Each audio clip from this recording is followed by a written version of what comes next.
live look over Flint, where in 1 week, a new city council member will be elected to fill a seat that's been vacant for months. The 3rd Ward will choose who represents them, but not everyone living in the 3rd Ward is allowed to vote. TV5's Zane O'Meara explains where voters must live in order for their voice to be heard. Zane?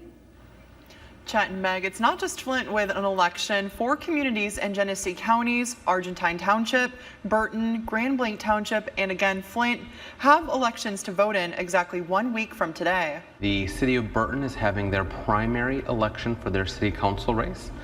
Grand Blanc Township has a parks millage on their ballot. The Byron Schools, which fits into a portion of Argentine Township, has a school question.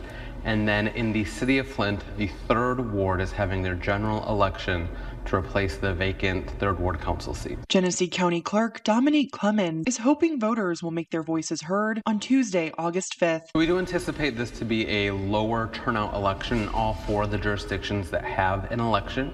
But that's one of the things is we're really trying to remind folks, especially those with city council races in Burton and Flint, that there is an election and it's very important. In Flint, a 4-to-4 split has caused a stall in city council. The 3rd Ward seat sitting vacant since last September when Councilman Quincy Murphy died. This 9th council member brings them to full force on a city council in hopes a full council might be able to accomplish something, get some votes made. We've seen a standstill in business happening at the city. 2 candidates, AC Dumas and Beverly Biggs Levy, were chosen to move forward, tying with the top votes. Clemens says LaShawn Johnson, who lost by 3 votes, filed to run as a write-in candidate. We have seen races won by write-in candidates, so it is not out of the realm of possibility for a write-in candidate to win. Clemens says anyone who chooses to write in a candidate has to know the spelling of their full name and physically write their name legibly. The Board of Canvassers will manually review every write-in during their certification. If you're doing a write-in, you have to write the name and check the box of the write-in. You're writing the full name out, not just a first name or a nickname.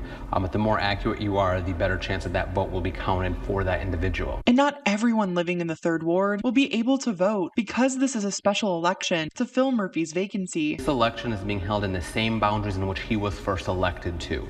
After this election is over, next year in 2026, when all 9 council members and the mayor are up for election, that will be the new districts that people have already received those voter cards from the redistricting that happened after the last census. Clemens says all ballots, whether cast through the mail or in person at the polls, must be received by 8 o'clock election night.